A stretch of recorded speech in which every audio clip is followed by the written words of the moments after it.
Bienvenidos de nuevo, hermanos, amigos y amigas y hermanas, porque vamos a afrontar la segunda parte del estudio sobre el Padre Nuestro, esa oración modelo que Cristo dejó escrita para nosotros.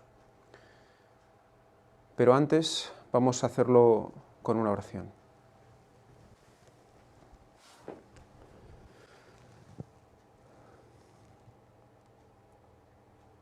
Padre nuestro que estás en los cielos, santificado sea tu nombre. Señor, nos postramos ante ti. Y en este caso yo, Señor, me postro ante ti también para que sea bendecido por tu poder, para que pueda llevar bien este taller, Señor. Pues es un taller importante, es un taller que va a mostrar muchas cosas, mucha profundidad sobre esa oración que nos dejaste en tu Hijo Jesucristo. Padre nuestro, gracias te damos por poder disfrutar de los escritos de la hermana White al respecto. Ayúdanos a comprender y a interiorizar la profundidad con la que mostraste a la hermana White todo lo que querías decir con esa oración. Padre Santo, perdona nuestros pecados. Te lo pedimos todo en el nombre precioso de tu Hijo Jesucristo. Amén. Muy bien. Pues ya sin más dilación vamos a proseguir. Hoy no haremos lectura bíblica, ya la hicimos el otro día, es referente al Padre Nuestro, y la vamos a ir recordando durante toda la lección o el taller de hoy. Sí que vamos a recordar, por supuesto, las citas especiales que vamos arrastrando durante todo el taller, durante todo el ciclo de talleres, en las que recordamos que hay que orar, orad en todo tiempo, dice la palabra de Dios, es decir, estad siempre en el espíritu de oración, y entonces estaréis listos para la venida de vuestro Señor. Orad en todo tiempo, recordemos, siempre recordamos esa palabra, ese concepto de estar siempre en conexión con el Señor. Orar en nombre de Jesús es más que una mera mención de su nombre al principio y al fin de la oración. Es orar con la mente y el espíritu de Jesús. Con la mente y el espíritu de Jesús, creyendo en sus promesas, confiando en su gloria y haciendo sus obras. Y ya vamos a seguir sin más. Vamos a seguir con el capítulo 30, llamado el Padre Nuestro, y que está sacado de, quiero recordar, Discurso Maestro de Jesucristo. O sea, ahí también lo podéis encontrar íntegro este capítulo. Vamos a proseguir. Dice así: el pan nuestro de cada día, dánoslo hoy. Recordemos que ahí hicimos las 4 primeras frases del Padre Nuestro, las analizamos la semana anterior. Y mirad que nos dice aquí, dice la primera mitad de la oración que Jesús nos enseñó tiene que ver con el nombre, el reino y la voluntad de Dios. Que sea honrado su nombre, establecido su reino y hecha su voluntad. Y así, cuando hayamos hecho el servicio de Dios, del servicio de Dios nuestro primer interés, o sea, cuando hayamos hecho del servicio de Dios nuestro primer interés, por eso las primeras 4 frases, la primera mitad de la oración, está dirigida a nuestra relación con el Señor. ¿Nos recuerda esto también? ¿Nos recuerda también los mandamientos, que hay una primera parte, los primeros 4 mandamientos que son dirigidos a nuestra relación con el Señor, y el resto, los 6 que restan en la relación con el prójimo? Pues esto va a tener una misma estructura, una estructura muy similar, ¿eh? Y ahora la estamos viendo. Cuando hayamos hecho del servicio de Dios nuestro primer interés, por eso la primera parte es relación con el Señor, podremos pedir de nuestras propias necesidades, que nuestras propias necesidades sean suplidas y tener la confianza de que lo serán. Si hemos renunciado al yo y nos hemos entregado a Cristo, somos miembros de la familia de Dios. Y todo cuanto hay en la casa del Padre es nuestro. ¿Cómo? todo lo que hay, todo cuanto hay en la casa del Padre es nuestro. Vamos a seguir estudiando este concepto, porque es un concepto que a mí me dejó realmente plasmado, que no tenemos conciencia de lo que realmente, por lo que Cristo murió por nosotros, lo que realmente nos dio con ese sacrificio sustitutorio. Fijaros, y todo cuanto hay en la casa del Padre es nuestro. Se nos ofrecen todos los tesoros de Dios, tanto en el mundo actual, como en el venidero. Todos los tesoros de Dios, tanto en el mundo actual como en el venidero. ¿Somos ricos o somos pobres? El ministerio de los ángeles, el don del Espíritu, las labores de los siervos, todas estas cosas son para nosotros. El mundo, con cuanto contiene, es nuestro, en la medida en que pueda beneficiarnos. El mundo, con cuanto contiene, es nuestro, en la medida en que pueda beneficiarnos. El mundo, las cosas buenas del mundo, son nuestras. Prosigamos. Aún la enemistad de los malos resultará una bendición. También eso es nuestro, pero para bien, porque nos disciplinará para entrar en los cielos. Si somos de Cristo, todo es nuestro. Y podemos pensar, ¡guau! Pero eso, ¿dónde lo dice? ¿Dónde lo dice? Padre nuestro. Cuando decimos Padre nuestro, ¿qué somos? Coherederos con Cristo, ¿verdad? Por lo tanto, heredaremos el reino con Cristo. Todo es nuestro. Pero es que ahora también todo es nuestro. Vamos a seguir. Por ahora somos como hijos que aún no disfrutan de su herencia.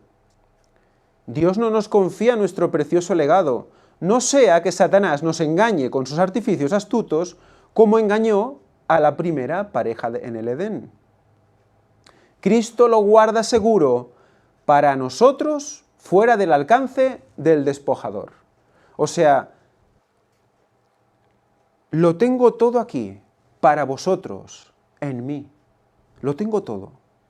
Pero, si os lo doy todo, lo vais a desperdiciar. Como lo hicieron la pareja original. Si os lo doy todo, pecadores, hombres de pecado, ¿qué vais a hacer? Lo vais a desperdiciar, no lo vais a valorar. Entonces, ¿qué hace? Lo guarda seguro y ¿qué hace? Dice, como hijos, recibimos día tras día lo que necesitamos para el presente. O sea, que lo va dosificando, ¿verdad? Conforme va viendo que podemos recibirlo, que estamos preparados para recibirlo, lo va dosificando, como cuentagotas. Por nuestro bien. Porque si no lo desperdiciaríamos y entonces sí que lo perderíamos todo, incluso la vida eterna. Desgraciaríamos el regalo. Pero ¿qué hace? Nos prepara, nos va preparando, nos va adecuando, nos va podando, ya veremos ese concepto también. ¿Para qué? Para estar capacitados para recibirle, ¿no? Eso es la oración, ¿verdad? Para recibir esa gotita de su todo. Como hijos recibiremos día tras día lo que necesitamos para el presente. Diariamente debemos pedir, el pan nuestro de cada día, dánoslo hoy. Ahí entendemos ese concepto. Fijaros, qué amplio es el pan nuestro de cada día, dánoslo hoy. Y realmente no es solo la comida, es todo. ¿Qué era Jesús? El pan de vida eterna. Por lo tanto, todo lo que influye en nosotros para vida eterna es nuestro, es para nosotros. ¡Qué impresionante! Pero no lo aprovechamos. Esa es la pena. Seguimos. Dice, no nos desalentemos si no tenemos bastante para mañana. Su promesa es segura. Vivirás en la tierra y en verdad serás alimentado. Dice David, joven fui y he envejecido y no he visto justo desamparado, ni su descendencia que mendigue pan. No hay justo que mendigue pan. Por lo tanto, seremos proveídos. Todo es nuestro. Nos lo va a ir dando, dosificando. No tengamos miedo de que ese día se corte. No, va a haber. Hay que verlo. Porque vemos que hasta ¿qué? Hasta los malos momentos, dice, ¿no? Son para disciplinar. Hasta esos malos momentos son una bendición. Lo vamos a ver más adelante, con una frase espectacular. Hoy va a ser un poco largo el tema, pero es que no tiene desperdicio. Va a ser muy profundo. Y realmente vamos a ver la oración del Padre Nuestro con otros ojos a partir de ahora. La vamos a comprender y a introducir en nuestro corazón, creo que muchísimo más que antes. El mismo Dios que envió los cuervos para dar pan a Elías cerca del arroyo de Kerit, no descuidará a ninguno de sus hijos fieles y abnegados. Del que anda en la justicia se ha escrito, se le dará su pan y sus aguas serán seguras. Del que anda en la justicia. No serán avergonzados en el mal tiempo.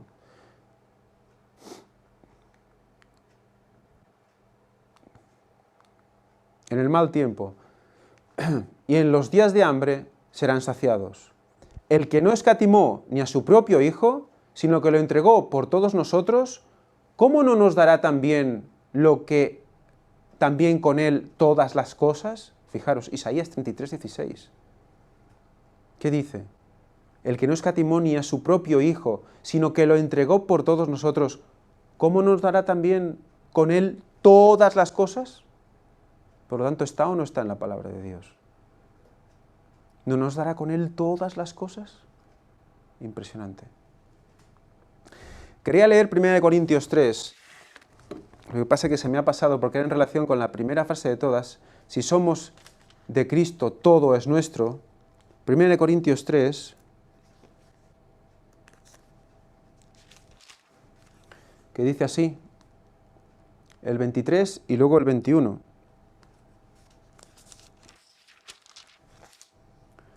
Y vosotros de Cristo, y Cristo de Dios. Y dice el 21, así, ninguno se jacte de los hombres, porque todo es vuestro.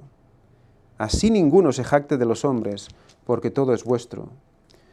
Sea Pablo, Apolo o Cefas, sea el mundo, la vida o la muerte, sea lo presente o lo porvenir, todo es vuestro, y vosotros de Cristo, y Cristo de Dios. Todo es vuestro, y vosotros de Cristo, y Cristo de Dios. O sea que en Cristo, todo es nuestro. Por herencia, somos coherederos con Él, nos hace hermanos de Él.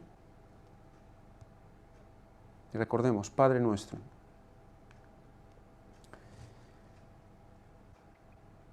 El que alivió los cuidados y ansiedades de su madre viuda y la ayudó a sostener la familia en Nazaret, simpatiza con toda madre en la lucha para proveer alimento a sus hijos.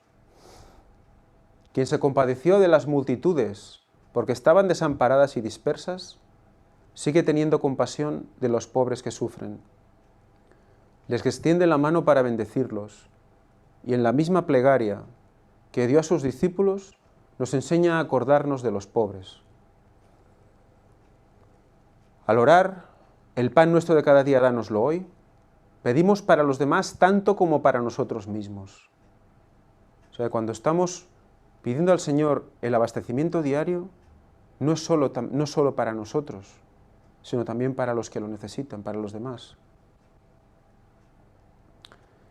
Reconocemos que lo que Dios nos da no es para nosotros solos, es para compartirlo. Dios nos lo confía para que alimentemos a los hambrientos, y no es solo a nivel físico, sino también a nivel de dar la palabra. De su bondad ha hecho provisión para el pobre. Salmo 68:10. Dice, cuando hagas comida o cena, no llames a tus amigos, ni a tus hermanos, ni a tus parientes, ni a vecinos ricos. Mas cuando hagas banquete, llama a los pobres, los mancos, los cojos y los ciegos, y serás bienaventurado. Porque ellos no te pueden recompensar, pero te será recompensado en la resurrección de los justos. Qué fácil es hacer un banquete para los amigos, ¿verdad? Y lo más normal es que te digan, bueno, ya quedaremos en mi casa, y ya te lo devolveré. Eso es muy común. Pero hacerlo para los necesitados, que seguro no te lo van a poder devolver, pero nuestro premio será mucho mayor. El poderoso es Dios para hacer que abunde en vosotros toda gracia, a fin de que, teniendo siempre en todas las cosas todo lo suficiente, abundéis para toda buena obra. ¿Por qué todo es nuestro? ¿Por qué no nos lo da todo? Para que lo utilicemos de buenas maneras, para que lo utilicemos para traer fruto, por lo tanto, para abundar en toda buena obra. ¿Tenemos todo lo que necesitamos para hacer buenas obras? Entonces, ¿queda qué? Hacerlo. Fe y obras, las dos cosas, recordemos. El que siembra escasamente, también segará escasamente. Y el que siembra generosamente, generosamente también segará. La oración por el pan cotidiano incluye no solamente el alimento para sostener el cuerpo, sino también el pan espiritual que nutrirá el alma para vida eterna. ¿Qué dice? Que el pan no es solo lo físico, sino también lo espiritual. El pan nuestro de cada día, dánoslo hoy. Nos dice Jesús, trabajad, no por la comida que perece, sino por la comida que a vida eterna permanece. Juan 6:27. Yo soy el pan vivo que descendió del cielo. Si alguno comiere de este pan, vivirá para siempre. Nuestro Salvador es el pan de vida. Cuando miramos su amor y lo recibimos en el alma, comemos el pan que desciende del cielo. ¿Y cómo podemos recibir en el alma al Señor si no es en oración? ¿Cómo lo podemos recibir? ¿Cómo no podemos recibir en todo tiempo? Si no estamos con el corazón abierto, no lo podemos recibir. Por eso es tan interesante, tan importante mantener ese espíritu. Recibimos a Cristo por su palabra y se nos da el Espíritu Santo para abrir la palabra de Dios a nuestro entendimiento y hacer penetrar sus verdades en nuestro corazón. Hemos de orar día tras día para que mientras leemos su palabra, Dios nos envíe su Espíritu con el fin de revelarnos la verdad que fortalecerá nuestras almas para las necesidades del día. O sea que vemos qué es lo que nos va a nutrir ese Espíritu. Las revelaciones de la verdad. Lo que Dios nos va a ir revelando día a día. Eso nos va a mantener, ¿qué? Activos, activados, con los ojos bien abiertos y preparados. Al enseñarnos a pedir cada día lo que necesitamos, tanto las bendiciones temporales como las espirituales, Dios desea alcanzar un propósito para beneficio nuestro. Quiere que sintamos cuánto dependemos de su cuidado constante, porque procura atraernos a una comunión íntima con Él. Quiere que sintamos cuánto dependemos de su cuidado. ¿Y qué pasa muchas veces? Que nos olvidamos de que dependemos, porque lo tenemos todo. Vamos tranquilos, nos sentimos más o menos bien de salud, Bueno, hay gente que está sufriendo, la verdad, pero en general vamos bien. En el mundo occidental tenemos lo que necesitamos para vivir. Pero, ¿por qué no nos damos cuenta de que todo esto que tenemos, que podemos utilizar para bien, que somos privilegiados porque no nos falta de nada, no lo utilizamos para llegar a los demás? Tenemos todas las ventajas para poder evangelizar con poder. Pero si no sentimos que realmente eso nos lo ha dado el Señor y que dependemos de Él para poder tenerlo, lo infravaloramos. Infravaloramos todo lo que está a nuestro alrededor y nos acomodamos con ello. ¿Lo utilizamos para qué? Para nosotros mismos, para nuestro propio deleite. ¿Qué hacía el Señor con todo el poder que recibía del Espíritu Santo? ¿Qué hacía con todo eso? A los demás. Se daba constantemente. ¿Lo utilizaba para su propio bien? Apartó su divinidad para dar. Utilizaba para los demás. Actuaba para los demás. Constantemente. Eso debe ser también nuestra manera de vivir. Sentirnos totalmente dependientes. En esta comunión con Cristo, mediante la oración y el estudio de las verdades grandes y preciosas de su palabra, seremos alimentados como almas con hambre. Fijaros otra vez cómo hace alusión a que el estudio de las grandes verdades y preciosas de su palabra. Eso que va a ser alimento constante. Como almas sedientas seremos refrescados en la fuente de la vida. Y hasta aquí el pan nuestro de cada día, dánoslo hoy. Sigamos con la siguiente frase. Frase número 6. Perdónanos nuestras deudas, como también nosotros perdonamos a nuestros deudores. Jesús enseña que podemos recibir el perdón de Dios solamente en la medida en que nosotros mismos perdonamos a los demás. Solo podemos recibir perdón en la medida en la cual nosotros perdonamos. Es condicional. El amor de Dios es lo que nos atrae a Él. Ese amor no puede afectar nuestros corazones sin despertar amor hacia nuestros hermanos. O sea, no tendremos el amor del Señor si en nosotros no nace ese amor por nuestros hermanos.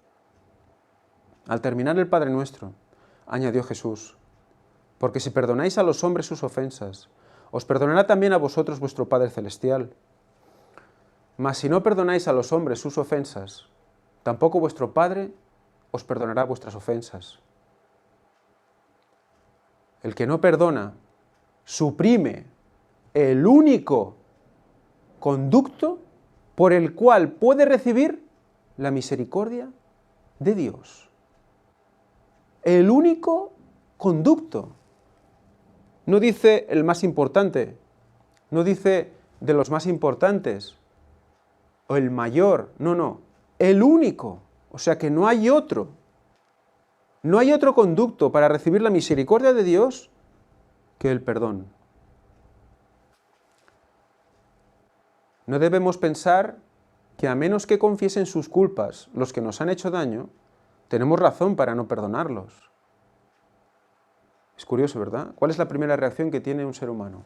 A mí si no me pide perdón, yo no le perdono. A mí si no se disculpa primero, yo no...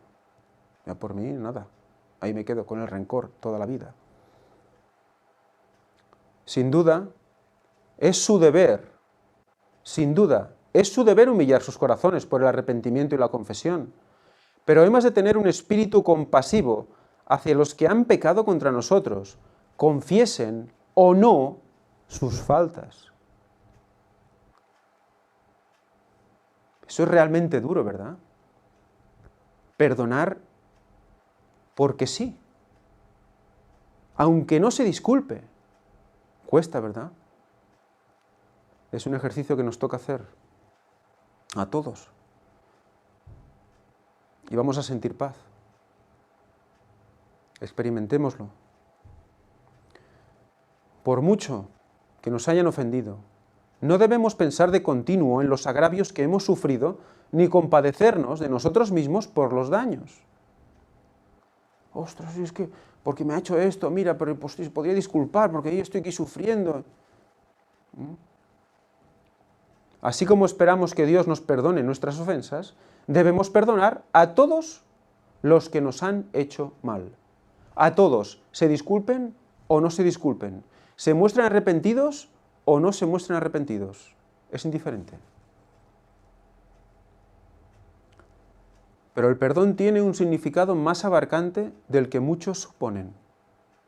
Cuando Dios promete que será amplio en perdonar, añade, como si el alcance de esa promesa fuera más de lo que pudiéramos entender, porque mis pensamientos no son vuestros pensamientos, ni vuestros caminos, mis caminos, dijo Jehová.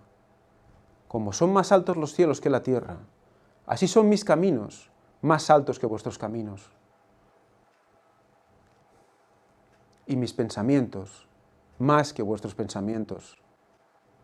El perdón de Dios no es solamente un acto judicial por el cual nos libra de la condenación. No es decir, bueno, te perdono o ya está. No es solo el perdón por el pecado, es también una redención del pecado.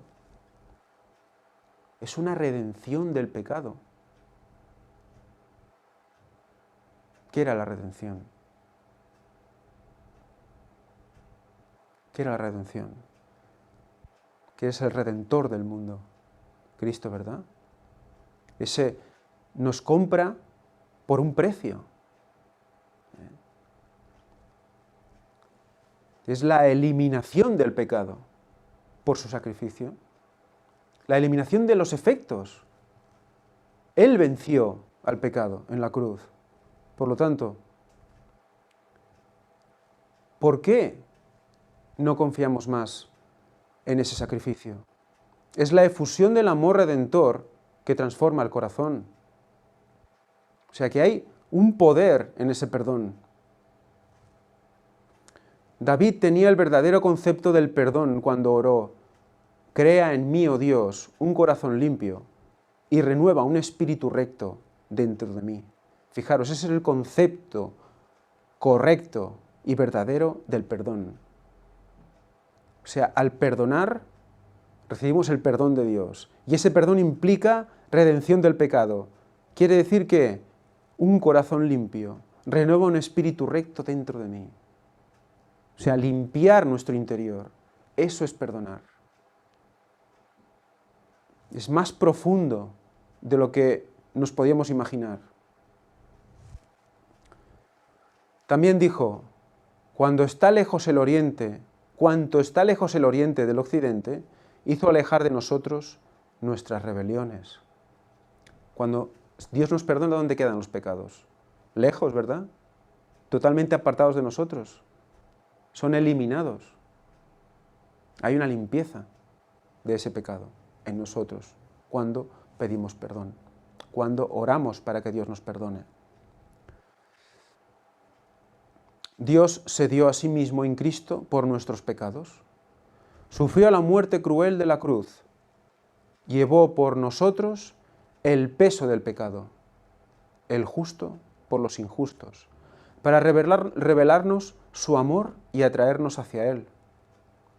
Antes dice, sed benignos unos con otros, misericordiosos, perdonándoos unos a otros, como Dios también os perdonó a vosotros, en Cristo.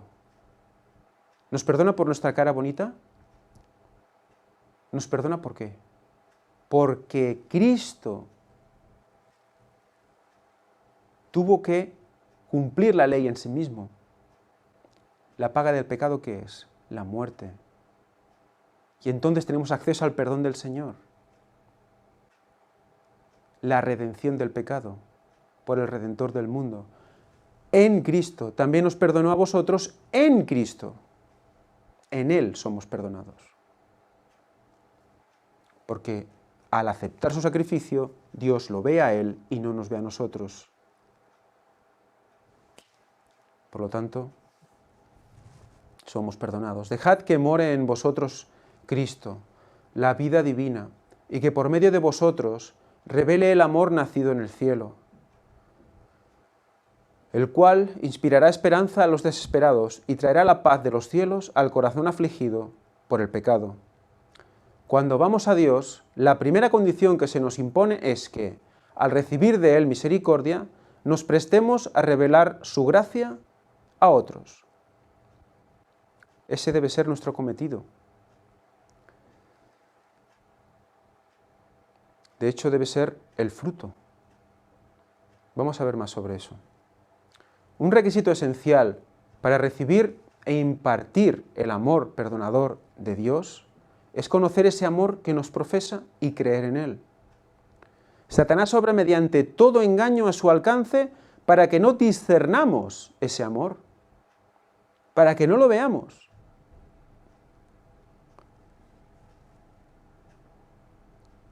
Nos inducirá a pensar que nuestras faltas y transgresiones han sido tan graves que el Señor no oirá nuestras oraciones y que no nos bendecirá ni nos salvará. ¿Qué hace Satanás? Nos esconde del perdón del Señor. Nos quita de la mente que el Señor nos perdona. Nos perdona todo pecado. Entonces, ¿qué va a intentar? Mediante todo engaño posible, toda hipnosis posible, toda distracción posible, separar nuestra mente del perdón, tanto del que podemos nosotros dar a los demás, como el que vamos a demandar al Señor. Nos podemos ver en nosotros mismos, no podemos ver en nosotros mismos sino flaqueza, ni cosa alguna que nos recomiende a Dios. Nos vemos desastre. Satanás nos dice que todo esfuerzo es inútil y que no podemos remediar nuestros defectos de carácter. ¿Y es mentira? Nosotros no podemos. O sea que Satanás sigue jugando con la media verdad. Cuando tratemos de acercarnos a Dios, sugerirá al enemigo, de nada vale que ores. De nada vale. ¿Acaso no hiciste esa maldad? ¿Acaso no has pecado contra Dios y contra tu propia conciencia? ¿Cómo aprieta, verdad? Nos ha pasado a todos eso. Pero podemos decir al enemigo que la sangre de Jesucristo nos limpia de todo pecado. Ahí está la redención del pecado. ¿En dónde? En su sangre. Volvemos otra vez a su sangre. Cuando sentimos que hemos pecado y no podemos orar, ese es el momento de orar.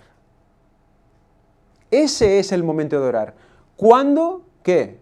Cuando sentimos que hemos pecado y no podemos orar. O sea, cuando realmente sentimos que no podemos orar, hemos de utilizar, ¿qué? Nuestra mente, la fría razón y recordar, orar en todo tiempo. Pedid y se os dará. Todo lo que pidáis en mi nombre os será dado. Y por esa fe, porque ahí es cuando se ejerce la fe, porque no sentimos orar, pero por fe, que la tenemos aquí en la parte fría, decimos, pues me voy a arrodillar a orar. No tengo nada de ganas de orar, pero ¿cuándo debo orar más? ¿Cuándo es el momento? Este momento. Y nos sale una oración, la verdad es que chunga, totalmente inconexa, pero es el corazón dispuesto por la fuerza de la fe a orar. Como sea, abrir el corazón y decirle, me pasa esto, tengo esto, no tengo ganas de orar, Señor. Ese es el momento. Podemos estar avergonzados y profundamente humillados, pero debemos orar y creer. Palabra fiel y digna de ser recibida por todos, que Cristo Jesús vino al mundo para salvar a los pecadores, de los cuales yo soy el primero. El perdón, la reconciliación con Dios, no nos llegan como recompensa de nuestras obras, ni se otorgan por méritos de hombres pecaminosos, sino que son una dádiva que se nos concede a causa de la justicia inmaculada de Cristo. Podemos hacer muchísimas cosas,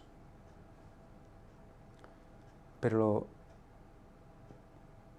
el perdón es un regalo del Señor. No debemos procurar reducir nuestra culpa hallándole excusas al pecado. ¿Qué es lo primero que hacemos? Uy, pues solo lo he hecho una vez. Bueno, pero tampoco ha sido tan grave. Mira, no ha pasado nada. O mira, estoy aquí, menos mal que nadie me ha visto. Debemos aceptar el concepto que Dios tiene del pecado. Hay algo muy grave en su estimación. ¿Qué pasa? Que acariciamos el pecado y no nos damos cuenta de que es realmente pecado. O no nos damos cuenta de que todo pecado es pecado. Hay más pecado, un pecado más grave y menos grave, cierto. Pero todo es un pecado. Atravesas una línea, a partir de esa línea es perdición, es pecado. Pero ¿qué pasa? Acariciamos ciertos pecados, por pequeños que sean. Eso da pie a otro más grande.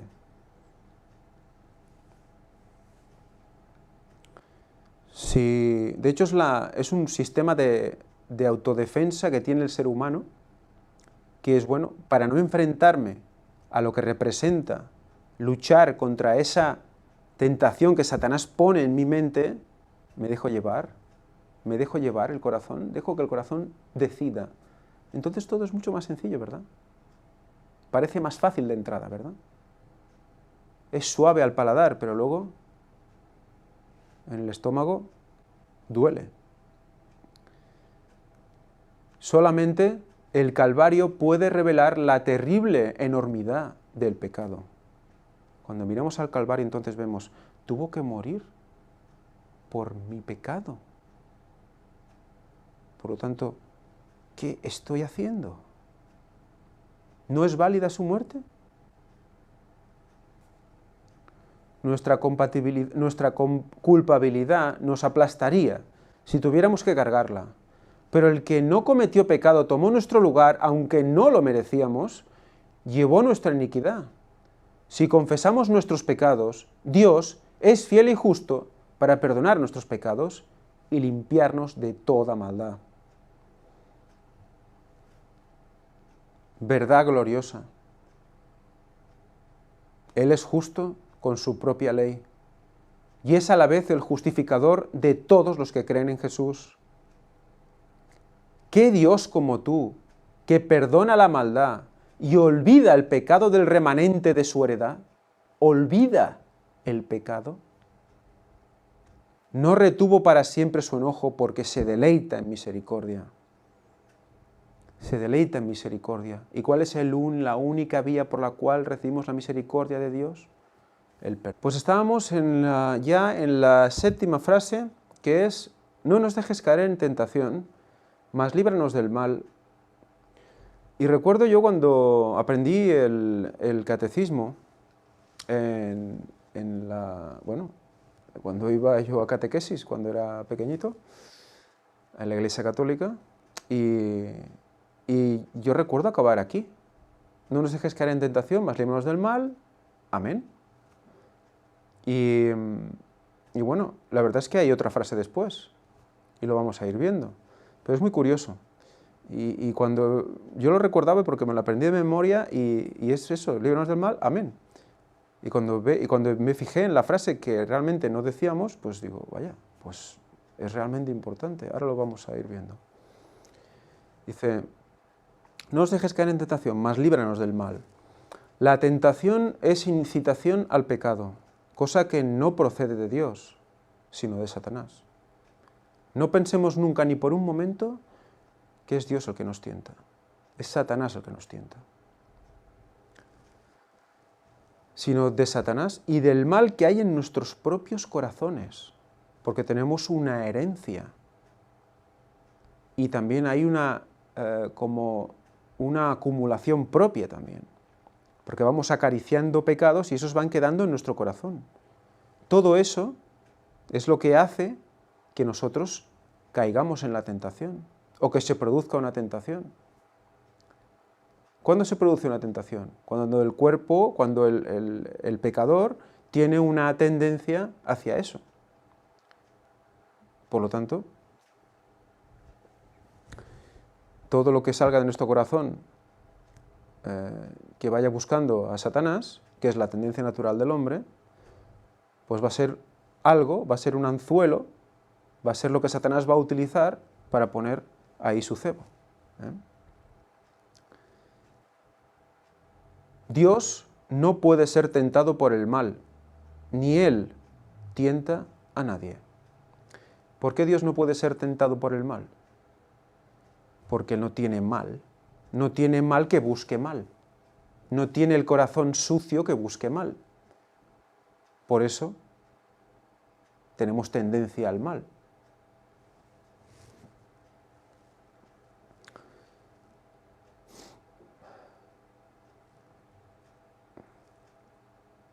¿Y qué pasa con Jesús? Con Jesús también, ¿no? Jesús era semejante a nosotros, pero ¿qué? Sin pecado, ¿verdad? ¿Cuál era la gran tentación de Jesús? Utilizar el poder divino.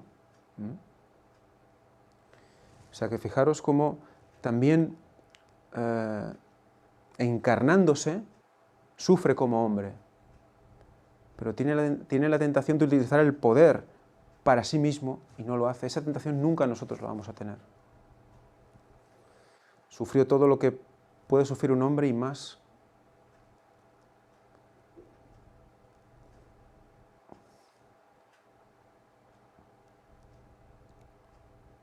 Siguiente.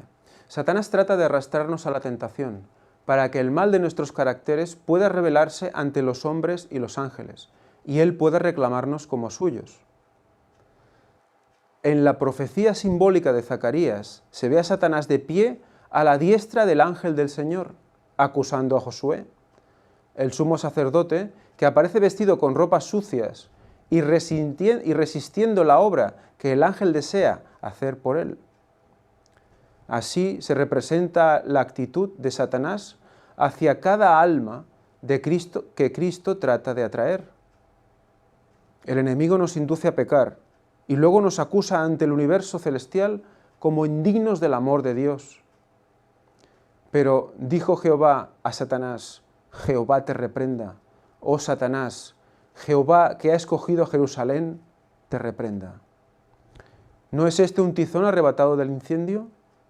Y a Josué dijo: mira que he quitado de ti tu pecado y te he hecho vestir de ropas de gala. En su gran amor, Dios procura desarrollar en nosotros las gracias preciosas de su Espíritu. Atentos a esto.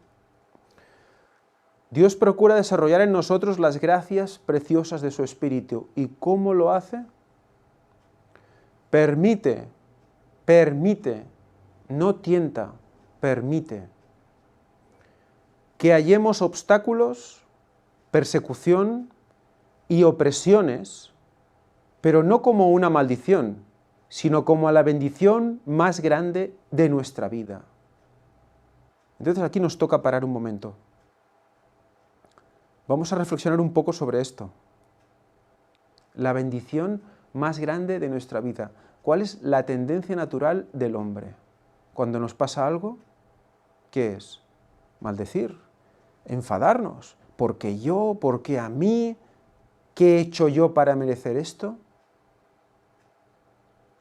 En cambio, para un cristiano hemos visto, ¿no? Para un cristiano, ¿qué sucede? Todo que sucede para bien, ¿verdad?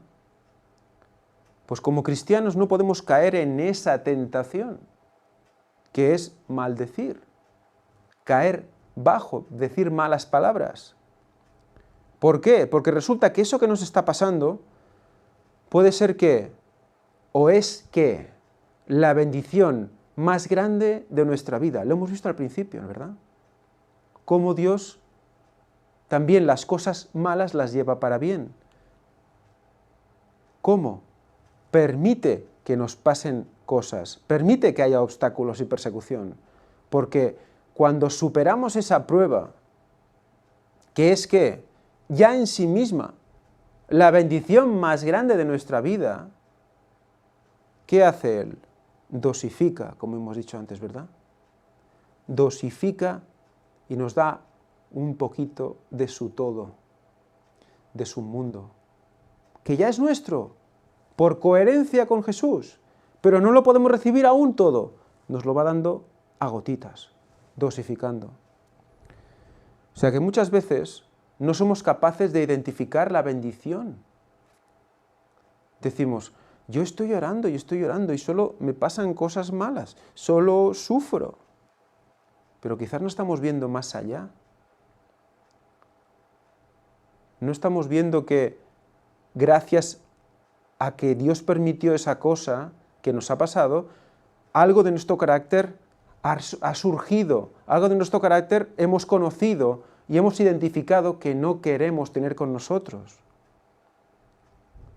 Y hemos aprendido algo nuevo, algo sobre nosotros que debemos recordar toda la vida.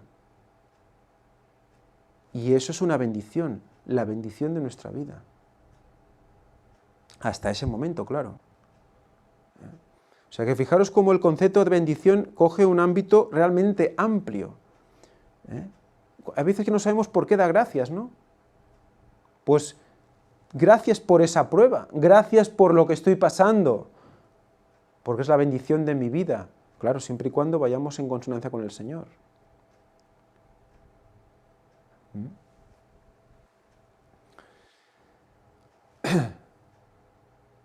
Cada tentación resistida, cada aflicción sobrellevada valientemente, nos da nueva experiencia y nos hace progresar en la tarea de edificar nuestro carácter. El alma que resiste la tentación mediante el poder divino revela al mundo y al universo celestial la eficacia de la gracia de Cristo. Aunque la prueba no debe desalentarnos, por amarga que sea, hemos de orar que Dios no permita que seamos puestos en situación de ser seducidos por los deseos de nuestros propios corazones malos. O sea, no debemos pedirle pruebas al Señor. Evidentemente pedimos que no nos deje caer en la tentación, que no seamos puestos en tentación. Al elevar la oración que nos enseñó Cristo, nos entregamos a la dirección de Dios y le pedimos que nos guíe por sendas seguras. No podemos orar así con sinceridad y decidir luego que andaremos en cualquier camino que elijamos. Aguardaremos que su mano nos guíe y escucharemos su voz que dice, este es el camino, andad por él. Porque también podemos tener el caso contrario. Gente que busca, incluso cristianos, que buscamos nuestro propio bien en la tierra por nuestros propios méritos. Y luego, ¿qué pasa? Nos la pegamos. Y cuando nos la pegamos decimos, ¡guau! Es una prueba. Pero no será una prueba en ese caso es una leche que te has dado por no ir en los caminos del Señor. Y vamos diciendo, qué prueba estoy pasando, qué prueba. Y es donde nos hemos metido por nosotros mismos. Siempre estamos a tiempo de volver. Dios nos llama constantemente. Llegará un punto en que no podremos volver. Llegará un punto en el cual se acabará el tiempo de gracia. Por lo tanto, hasta entonces podemos seguir pidiéndole al Señor, quiero volver a tu camino. Pero debemos darnos prisa. Es peligroso detenerse para contemplar las ventajas de ceder a las sugestiones de Satanás. ¿Qué es eso? Es decir, mira, te ofrezco un trabajo para el sábado. Y claro, dices, no, ya no te lo planteas, pero si te lo planteas, ¿qué haces? Contemplando las ventajas de ceder. Entonces, ¿qué estás? Comiendo un cachito. Bueno, y si trabajara este sábado, pues podría ganar, pues mira, unos tantos euros de más. Claro, podría hacer esto, lo otro de más allá. Estoy entrando ya, mentalmente, en ello. Es el primer paso. El pecado significa deshonra y ruina para toda alma que se entrega a él, pero es de naturaleza tal que ciega y engaña. Es hipnosis constante, ciega y engaña. y nos tentará con presentaciones lisonjeras. ¿Qué es lisonja? Lisonja es tibieza. Es no decir las cosas como son, es decirlas con suavidad engañosa.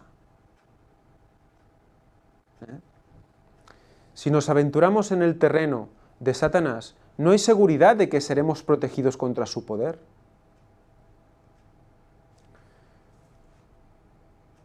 En cuanto sea posible, debemos cerrar todas las puertas por las cuales el tentador podría llegar hasta nosotros. ¿Cuáles son esas puertas? Las puertas de los sentidos, ¿verdad? Lo que vemos, lo que oímos, lo que gustamos, lo que tocamos, o lo que estamos pendientes de decidir si tocamos o no tocamos, o comemos o no comemos. Todo eso son puertas. Debemos cortar con esas puertas, apartar nuestra mano, quitar nuestra mirada, no plantearnos esa posibilidad. El ruego, no nos dejes caer en tentación, es una promesa en sí mismo. Si nos entregamos a Dios, se nos promete, no os dejará ser tentados más de lo que podéis resistir. O sea que Él permitirá ciertas cosas, pero no más, nunca más de lo que podemos resistir. Ahí está la confianza. Sino que dará también juntamente con la tentación la salida, para que podáis soportar. La única salvaguardia contra el mal consiste en que mediante la fe en su justicia, Cristo more en el corazón. Fe en su justicia. La justicia otra vez sale al trapo. La tentación tiene poder sobre nosotros porque existe egoísmo en nuestros corazones. Es lo que decíamos, ¿no? Lo de dentro es atraído por lo de fuera. Si adentro hay algo que busca lo de fuera, entonces somos llevados a esa tentación. Pero si mediante el poder limpiador de la sangre de Jesús, mediante la oración constante abriendo nuestro corazón, este poder queda inhibido, queda ocultado, restringido por el poder del Espíritu Santo en nosotros, vamos a tener en Él el poder para girarnos y obviar esa tentación. El corazón es traído por lo que ve, por lo que oye, por lo que siente. Pero tenemos la fe en nuestra mente, tenemos la ley en nuestra mente, que debemos poner en marcha y que debe dominar sobre el corazón. Pero cuando contemplamos el gran amor de Dios, vemos el egoísmo en su carácter horrible y repugnante y deseamos que sea expulsado del alma. Cuando realmente vemos lo que es realmente el pecado, cuando el Espíritu Santo nos muestra el pecado y nos da conciencia de pecado, entonces al identificar el pecado es cuando decimos, ¡guau! Esto no lo quiero, yo no quiero esto dentro de mí. Y hay mucho pecado aún que tenemos ahí, que aún lo acariciamos. Hemos de decir al Señor que mediante su Espíritu nos muestre nuestro pecado. Y poco a poco irá mostrando, y ese pecado lo tenemos que ir negando conforme nos lo vaya mostrando el Señor, conforme estemos preparados para poder negarlo. Porque el Señor lo que hace es hacernos fuertes en nuestra debilidad, para que poco a poco podamos ir aceptando más cosas duras sobre nosotros mismos, cosas que aún no estamos preparados para soportar sobre nosotros mismos, que están ahí, pesando. Pero nos dejamos llevar por el Señor y lo vamos a conseguir en Él. A medida que el Espíritu Santo glorifique a Cristo, nuestro corazón se ablanda y se somete. La tentación pierde su poder y la gracia de Cristo transforma el carácter. ¿Las obras transforman el carácter? La gracia transforma el carácter. ¿Qué es la gracia? El regalo, la dádiva, el poder de Dios, un regalo de Dios. Cristo no abandonará al alma por la cual murió. Ella puede dejarlo a él y ser vencida por la tentación, pero nunca puede apartarse Cristo de uno a quien compró con su vida. Si pudiera agudizarse nuestra visión espiritual, veríamos almas oprimidas y sobrecargadas de tristeza a punto de morir de desaliento. Muchas veces decimos, mira esas personas que están felices y no creen ni se plantean nada. Si viéramos más allá, si viéramos lo que Dios ve, veríamos que almas oprimidas, sobrecargadas de tristeza, pero engañadas por Satanás, pensando que están en la mejor situación posible, engañando sus sentidos, llenándose de cosas que no llenan, pero que mantienen a los sentidos, a esas puertas ocupadas. Si pudiera agudizarse nuestra visión, entonces, ¿qué pasaría? Veríamos ángeles volando rápidamente para socorrer a esos tentados, quienes se hallan como al borde de un precipicio. Los ángeles del cielo rechazan las huestes del mal que rodean a estas almas y las guían hasta que pisen un fundamento seguro. Las batallas entre los dos ejércitos son tan reales como las que sostienen los ejércitos del mundo, y del resultado del conflicto espiritual dependen los destinos eternos. O sea que aquí nos pone también el caso de que de un cristiano que se ve sobrecargado y que aprovechan en ese momento, los demonios aprovechan ese momento para meter más cizaña. Pero si pudiéramos ver la realidad, veríamos cómo los ángeles nos defienden de estas tentaciones, de estas sugestiones. Solo hasta donde podemos soportar, recordad.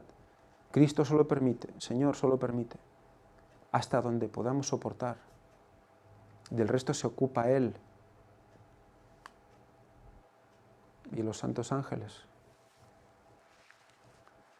A nosotros, como a Pedro, se nos dice, Satanás os ha pedido para zarandearos como a trigo, pero yo he rogado por ti que tu fe no falte. Gracias a Dios, no se nos deja solos.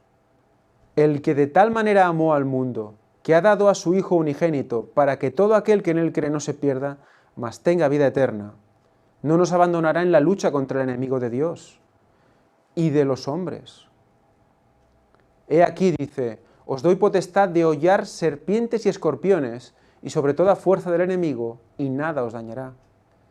Vivamos en contacto con el Cristo vivo, y Él nos asirá firmemente con una mano que nos guardará para siempre.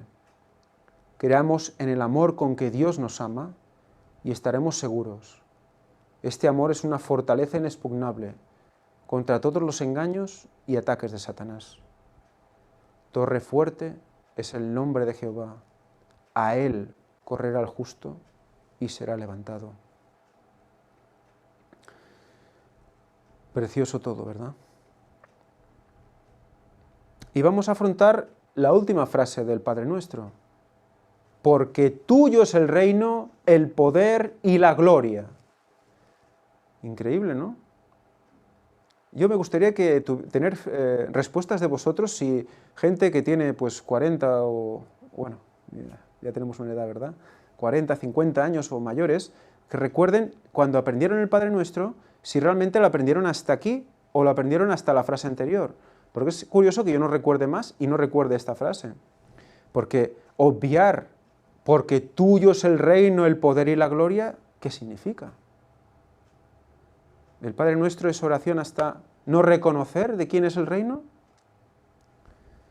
Creo que es muy interesante.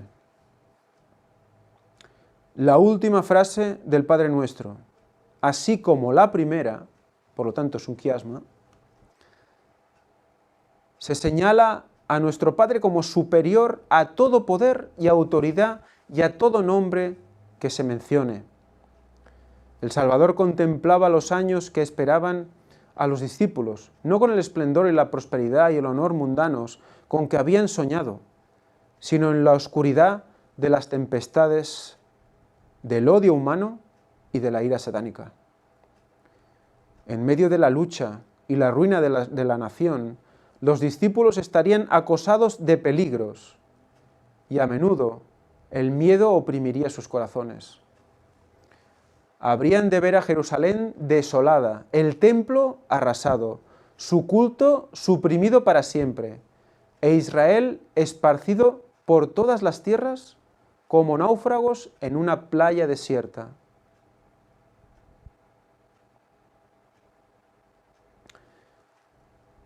Dijo Jesús: oiréis hablar de guerras y rumores de guerras.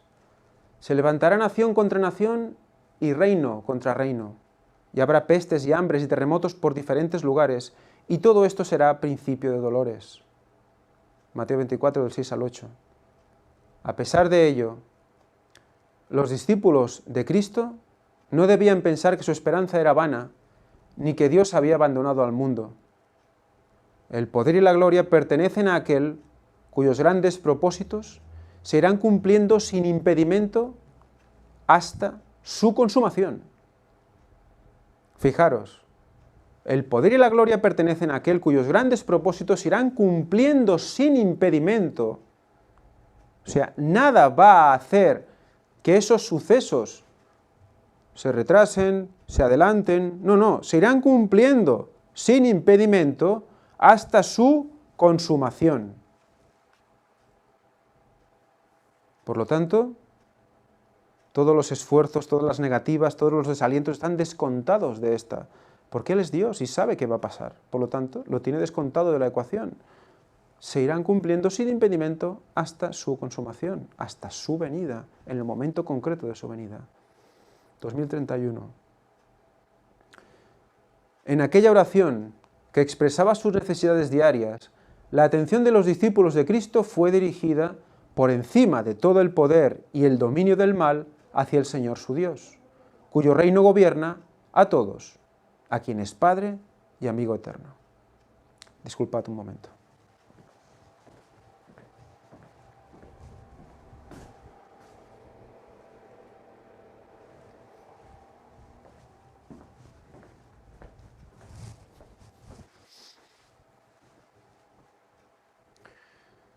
La ruina de Jerusalén sería símbolo de la ruina final que abrumará al mundo. ¿Recordáis cuándo fue? ¿Cuándo sucedió la ruina final de Jerusalén? Años 70 después de Cristo, ¿verdad? O sea que esa ruina estaba ¿qué? Simbolizando la ruina final, la que abrumará al mundo. ¿Cuándo pasará eso? Cuando Cristo venga. Fuego le precederá, todo quedará totalmente destruido por fuego. 70 después de Cristo. Curioso, ¿verdad?, que también fuera el año 70, ¿verdad? Ese 7. Lo vamos a analizar todo más adelante. Las profecías que se cumplieron en parte en la destrucción de Jerusalén se aplican más directamente en los días finales. Se aplican más directamente en los días finales. Estamos ahora en el umbral de acontecimientos grandes y solemnes. Nos espera una crisis como jamás ha presenciado el mundo.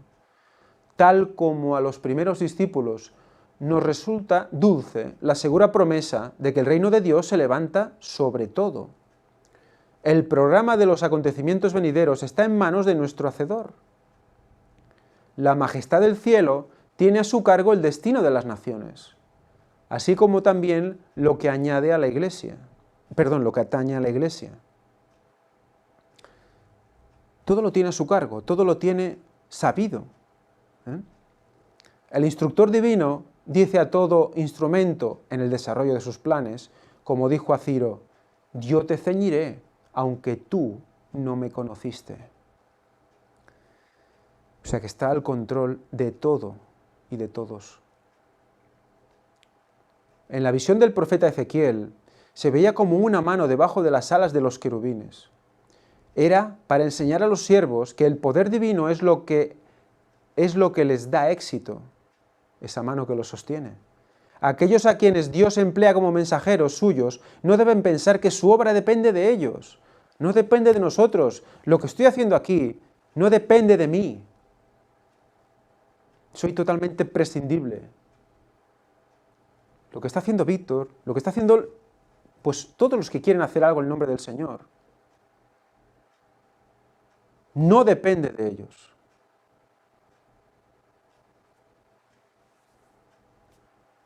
No se deja a los seres finitos la tarea de asumir esta carga de responsabilidad. No podríamos con esto.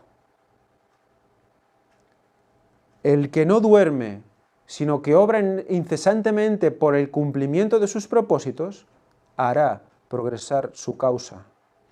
Estorbará los planes de los impíos y confundirá los proyectos de quienes intenten perjudicar a su pueblo. El que es el Rey, Jehová de los ejércitos, está sentado entre los querubines, y en medio de la guerra y el tumulto de las naciones, guarda aún a sus hijos. El que gobierna en los cielos es nuestro Salvador. Mide cada aflicción, vigila el fuego del horno que debe probar a cada alma. Cuando las fortificaciones de los reyes caigan derribadas, cuando las flechas de la ira atraviesen los corazones de sus enemigos, su pueblo permanecerá seguro en sus manos. Tuya es, oh Jehová, la magnificencia, el poder, la gloria, la victoria y el honor, porque todas las cosas que están en los cielos y en la tierra son tuyas. En tu mano está la fuerza y el poder, y en tu mano el hacer grande y el dar poder a todos. Amén. Primera de Crónicas 29, del 11 al 12. Muy bien, pues aquí acabamos la lectura del capítulo 30 de este libro, La oración o discurso maestro de Jesucristo. Hemos visto cómo esa oración que algunos hemos aprendido de memoria ya desde nuestra juventud, los más mayores, claro, ahora ya no la conocen tanto, que en algunos casos la hemos aprendido sesgada y que la aprendimos de memoria, la decíamos como un loro, ¿verdad? Y sí, entendíamos las frases en sí, pero hemos visto que hay mucho más en esa oración. Y como vimos, Elena White nos dijo, ninguna mente humana es capaz, ni será capaz, de determinar toda la profundidad y todo el significado que hay escondido en esta oración. Lo que vamos a hacer ahora es hacer un resumen de las 8 frases, porque son 8 frases, no versículos, sino frases enteras, y vamos a analizar, vamos a recordar los puntos quizás más calientes de cada reflexión que Elena White hizo. Unos pocos, hay mucho más, pero tendríamos que volver a leerlo todo y no es la cuestión. Los que quieran repasarlo todo lo tienen ya en el vídeo o lo pueden leer en el libro. Pero sí que me gustaría hacer un resumen para ver cómo de profundo ha sido todo y algo más. Algo más que tiene que ver con esto, los números, las matemáticas de Dios. Vamos a hacer un pequeño repaso antes de introducirnos en el resumen, porque vamos a ver cómo ese orden de las frases ha estado puesto por alguna razón y nos está indicando otra vez cómo ya entonces Jesús en sí mismo estaba, cada vez que hablaba, marcaba el momento de su regreso, marcaba el momento de la eliminación del pecado, marcaba los tiempos.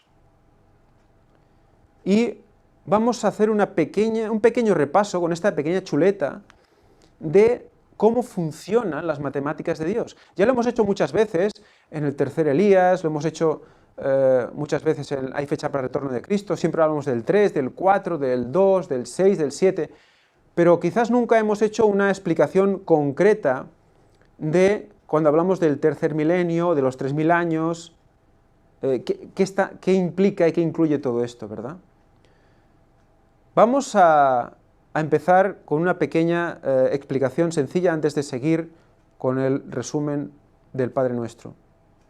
Fijaros en la pantalla, aquí tenéis el cero. Este cero, entre comillas, como el año cero no existe, sería un punto inicial cualquiera. Este punto inicial podría ser la creación, podría ser el año 31, podría ser, cualquier otro punto, ¿no? Pero normalmente contamos a partir de estos puntos, ¿no?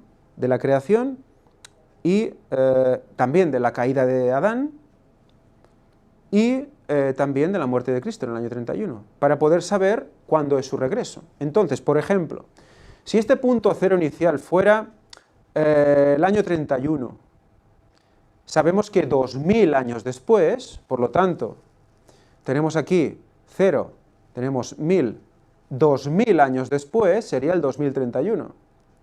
Y este 2000 años después sería el primer año de ¿qué? Si vamos hasta allí, vamos a ver que es el primer año de ¿qué? Del tercer milenio. Por eso el 3 es tan interesante, porque tenemos el tercer milenio que coincide justo con 2000 años después del año 31, suponiendo que esto fuera, el 0 fuera el 31.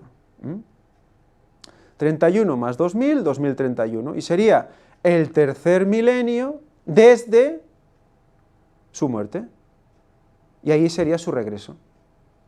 Por ejemplo, sabemos también que Cristo vino 4000 años después, nació 4000 años después de la creación.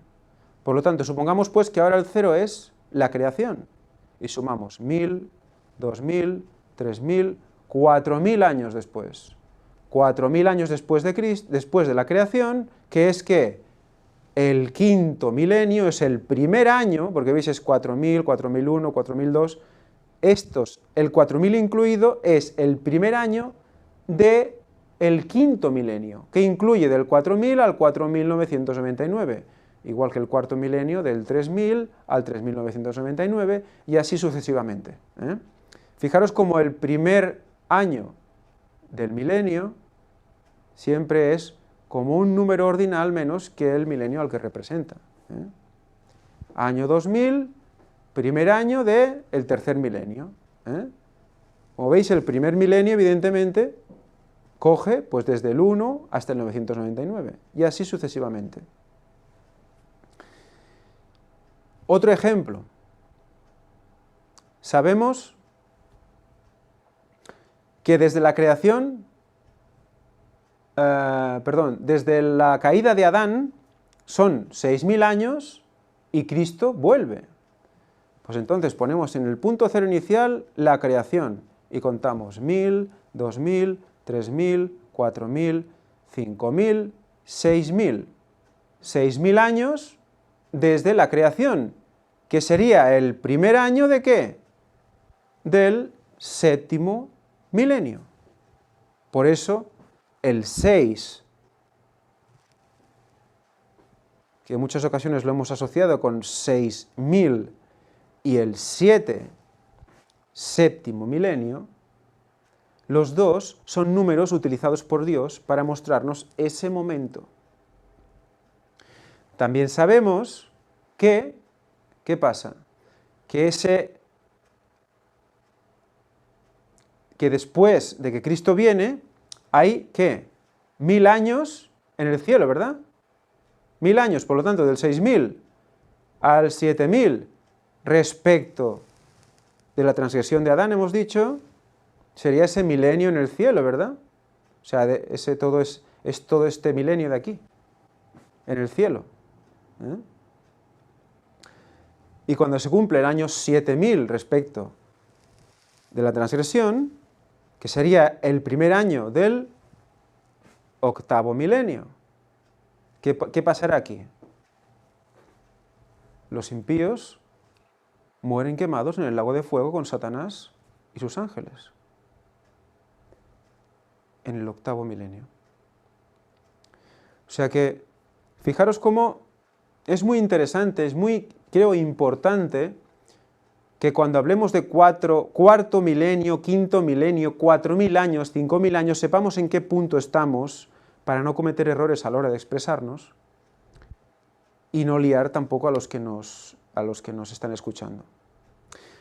Muy bien, pues conocido esto,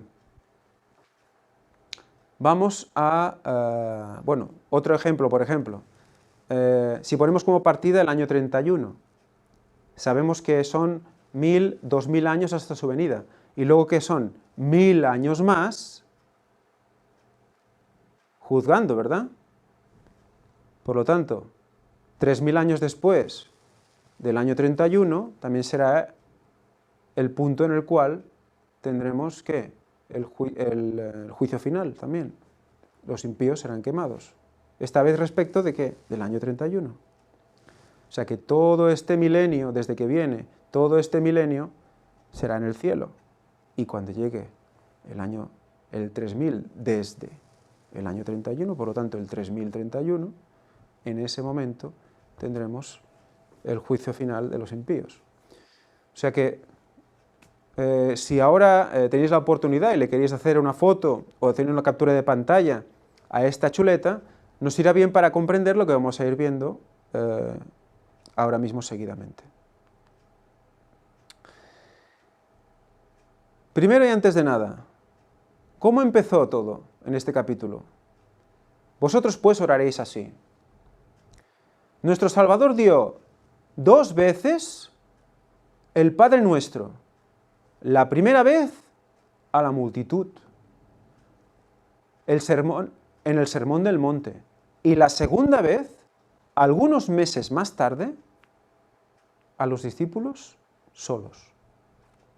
Es un concepto que no sabíamos, ¿verdad? Lo estuvimos hablando cuando lo expresamos, pero fijaros, 2 veces, primero a la multitud y después a los discípulos solos, como recordándoles, reafirmándolos, explicándoles a ellos.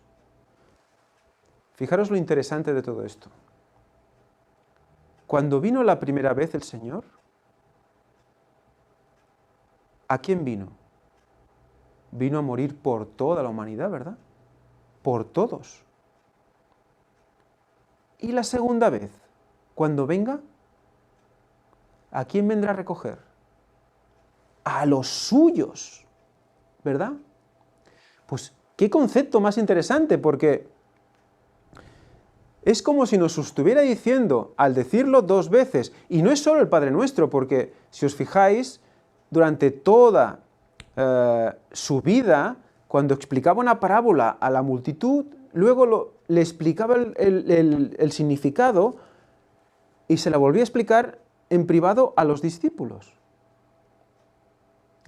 Es una simbología muy interesante, porque primero es explicada a todos y los que quieran saber preguntarán, ¿y esto qué significa y tal? Entonces querrán conocer más al Señor y esos, los que quieran recibir al Señor, son los que cuando en la segunda venida se lo llevarán. Bueno, irán con Él. O sea, es muy interesante ese concepto porque nos ayuda a entender muchísimo esa manera de actuar de Jesús, ¿verdad? Porque a veces yo me preguntaba, ¿y por qué no les explica a los demás también el significado de la parábola? Y solo se lo explica a sus discípulos. Fijaros lo interesante. El 2 lo podemos coger como 2000 años también, ¿verdad? Pero es que hay son 2 advenimientos, el primero y el segundo, que estamos hablando en este concepto que estamos explicando aquí. En realidad hay 3, porque luego viene el tercero cuando baja la Nueva Jerusalén, ¿no? Y ya se hace el juicio, hay la eliminación, se mueren quemados todos los impíos. Pero en estos momentos aquí, lo concreto de esto es ver la relación entre la primera y la segunda venida. Para todos, para los suyos. 2 advenimientos separados por 2000 años, que también es curioso, ¿no? Una vez a la multitud, que significaría, como hemos visto, ese primer advenimiento para toda la humanidad. Murió por toda la humanidad, en el año ¿qué? 31 de la era común. O sea, el 31 después de Cristo que nosotros conocemos hoy en día. Y digo de la era común porque tampoco es en realidad después de Cristo, porque Cristo tampoco fue cuando nació el año... Bueno, ya me entendéis, es antes de lo que nos dicen. O sea, de la era común, el año 31. Segunda vez a sus discípulos solos. Segundo advenimiento a buscar solo a su pueblo. 2000 años después, 2031, de la era común. O sea que ya vemos el marco en el cual la misma Elena White, ya creo que sin ser consciente de lo que estaba diciendo y escribiendo, guiada por el Espíritu Santo, nos recalca como primera vez a la multitud, segunda vez a los suyos. Entonces ya vemos que esta oración ya está dentro de un marco especial. Seguimos. Y empezamos con la primera frase. Frase, no versículo, ¿eh? Frase. Padre nuestro que estás en los cielos. Padre. ¿Eh? Padre nuestro. 1, número del Señor. Vamos a recordar lo que nos decía Elena de White al respecto. Un pequeño recuerdo. Cuando oréis, decid Padre nuestro. Jesús nos señala al llamar a su Padre nuestro Padre. No se avergüenza de llamarnos hermanos. Recordad, Padre nuestro, hermanos, coherederos con Cristo. Por eso debemos decir Padre nuestro y orar al Padre. Por eso murió Jesús, para hacernos coherederos con Él, semejantes a Él, hermanos con Él. Tan dispuesto y ansioso está el corazón del Salvador a recibirnos como miembros de la familia de Dios, que desde las primeras palabras que debemos emplear para acercarnos a Dios, Él expresa la seguridad de nuestra relación divina. Padre nuestro. Que estás en los cielos, aquel a quien Cristo pide que miremos como Padre nuestro, está en los cielos. Todo lo que quiso, ha hecho. En su custodia podemos descansar seguros diciendo, en el día que temo, yo en ti confío. ¿De acuerdo? Ese es el resumen en la profundidad de la primera fase. Padre nuestro, debemos orar al Padre, por eso debemos orar al Padre, en el nombre de Jesús, pero orar al Padre.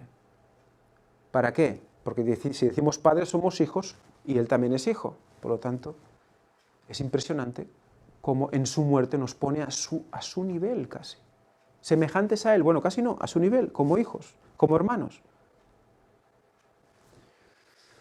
Precioso.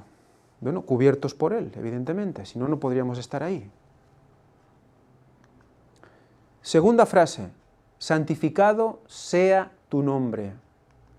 Recordemos, pero santificar el nombre del Señor significa mucho más que esto.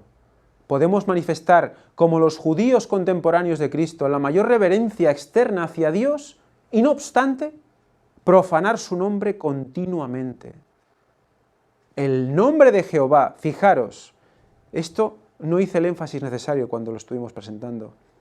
¿Qué es el nombre de Jehová? Porque hay mucha tendencia en algunos grupos a obsesionarse con lo que es el nombre de Jehová. Que si Yahweh, Jehová, Yahvé. El nombre de Jehová es. El nombre de Jehová es.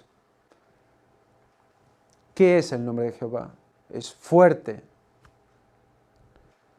misericordioso y piadoso, tardo para la ira y grande en misericordia y verdad, que perdona la iniquidad, la rebelión y el pecado.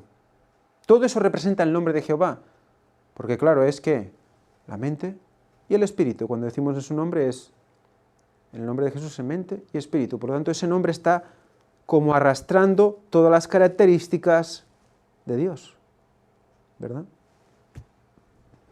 Ese es el nombre de Jehová. Se dijo a la iglesia de Cristo, se la llamará Jehová, justicia nuestra. O sea, la iglesia, los que van a recibir el poder del Señor, la guía de Dios, los que van a abrir su corazón en oración, ellos son que Jehová, justicia nuestra. Jehová es nuestra justicia. Somos justificados en Cristo. Es el rasero al que nosotros nos sometemos. Este nombre se da a todo discípulo de Cristo. O sea, esos son los nombres. Este nombre es santificado por los ángeles del cielo y por los habitantes de los mundos sin pecado. Cuando oramos, santificado sea tu nombre, pedimos que lo sea en este mundo y en nosotros mismos. O sea, cuando decimos santificado sea tu nombre, es que nosotros, Jehová, justicia nuestra, que Dios nos ayude ¿a qué? A que no pisemos su nombre en nuestros actos, en nuestra manera de pensar, de ser, de vivir. Santificarlo, elevar su nombre, glorificarle a Él en nuestras vidas. Esa era la segunda frase, santificado sea tu nombre. Y fijaros, la tercera frase, venga tu reino. Tercera frase, venga tu reino. Pero el establecimiento completo del reino de su gloria no se producirá hasta que la segunda venida de Cristo a este mundo. Venga tu reino, que es la tercera frase, está simbolizando la segunda venida de Cristo. El reino y el dominio y la majestad de los reinos debajo del todo el cielo serán dados al pueblo de los santos del Altísimo. Heredarán el reino preparado para ellos desde la fundación del mundo. Daniel 7:27. Cristo asumirá entonces su gran poder y reinará. 3. Venga tu reino. Es que es impresionante. Lo pone en el tercer punto. Tercero, venga tu reino. Por lo tanto, ¿qué? Inicio del tercer milenio. Si miráis la chuleta, el tercer milenio, ¿cuándo empieza? En el 2000. 2000 años después de su muerte, o sea, 2000 años después del punto inicial que le ponemos el año 31, 2000 años después, en el tercer milenio desde su muerte, por eso el 3 es tan importante, tan interesante, venga tu reino. Por lo tanto, ¿qué representa? Que viene en el tercer milenio. ¿Y por qué he puesto 3 también? 3000 años. ¿Qué pasaba 3000 años después de su muerte? 3031. ¿Qué pasaba? Después de ese milenio de paz que empieza en el 2031, que es el milenio de paz, milenio de juicio, bueno, también estaremos en paz, claro. Juicio en el cielo, ese milenio sabático, que representa ese sábado, ¿verdad? Milenial. Cuando acabe eso, entonces es cuando realmente el reino queda totalmente impuesto en la tierra. Se acaba el pecado, ¿no? O sea que el establecimiento completo del reino de su gloria empieza cuando vuelve y realmente se acaba de ratificar cuando todo el pecado queda destruido. Hay una recreación y reina para siempre, ¿verdad? 4. Sea hecha tu voluntad en la tierra como lo es en el cielo. Sea hecha tu voluntad en la tierra como lo es en el cielo. ¿Y qué nos decía Elena White? Sea hecha tu voluntad, como en el cielo, así también en la tierra. Se pide que el reino del mal en este mundo termine, que el pecado sea destruido para siempre y que se establezca el reino de la justicia. Entonces, así como en el cielo, se cumplirá en la tierra todo su bondadoso beneplácito. O sea, ¿qué pasó en el cielo? ¿Qué hizo Dios? Echó a Satanás y sus ángeles. Se acabó el pecado en el cielo. Al orar, sea hecha tu voluntad, como en el cielo, así también en la tierra, ¿qué decimos? Que aquí pase lo mismo. ¿Y cuándo pasará que el pecado sea destruido para siempre? ¿Cuándo pasará? Desde el año 31, si contamos ¿qué? 1000, 2000, 3000, ¿qué hemos dicho? 3031, ¿verdad? 3000 años después de su muerte, que sería el primer año, el principio de ¿qué? Del cuarto milenio. 4. Sea hecha tu voluntad como en el cielo, así también en la tierra. 4. Cuarto milenio, el pecado se ha destruido para siempre. El pecado será destruido para siempre. O sea, fijaros cómo cada orden tiene una connotación interesante y cómo lo que explica Elena de White va en profundidad explicándolo en el orden adecuado. Es muy interesante. Y vamos a ver más, porque dice, sea hecha tu voluntad como en el cielo, así también en la tierra, Mateo 6:10. Pero si vemos el otro texto que pone Juan, en Juan 6:38, que dice, porque he descendido del cielo, no para hacer mi voluntad. ¿Quién habla? Jesús, ¿verdad? Habla Jesús. Dice, no para hacer mi voluntad, sino la voluntad del que me envió. Por lo tanto, cuando Cristo vino, ya, ¿qué hizo? La voluntad de Dios, del Padre. Por lo tanto, ¿qué hacía? La voluntad de Dios en la tierra como lo es en el cielo. O sea que ya cuando Él vino, se estaba cumpliendo esta frase, esta cuarta frase. Pues, ¿cuándo vino Él? ¿Recordáis? Vamos a verlo. El Hijo se encarnó y venció al pecado en la tierra, ¿verdad? Como también fue el pecado vencido en el cielo, ¿cierto? A los 4000, otra vez, años desde la creación, nace y se encarna Jesús. ¿Recordáis que lo hemos visto antes? Si el cero, el inicio, es la creación, 1000, 2000, 3000, 4000, 4000 años desde la creación, nace y se encarna Jesús. Pero es que 4000 años desde la entrada del pecado, o sea, 33 años y medio después de la creación, que es cuando peca Adán, y es cuando Cristo muere, también a los 33 años y medio, que es el año 31, o sea, a los 4000 años desde la entrada del pecado, Cristo inició el proceso por el cual el pecado iba a ser destruido para siempre, que es que morir en la cruz. Todo el plan de redención incluye 3 procesos que Cristo viene a hacer a la tierra en 3 venidas, ¿verdad? Cristo viene y muere por nosotros, vence al pecado, nos da acceso al trono de Dios en oración. Segunda venida, recoge a los suyos, se los lleva al cielo. Y tercera venida, instauración definitiva del reino de Dios en la tierra. Por lo tanto, empieza con su muerte. En el año 31 el pecado fue vencido en la cruz. En el 3031, 3000 años después, el inicio del cuarto milenio, desde su muerte, desde el año 31, el pecado será destruido para siempre. O sea que ese 4, que es, sea hecho tu voluntad como en el cielo, así también en la tierra, ese 4 está representando la primera venida a los 4000 años desde la entrada del pecado en la tierra, y también nos está recordando que en el cuarto milenio,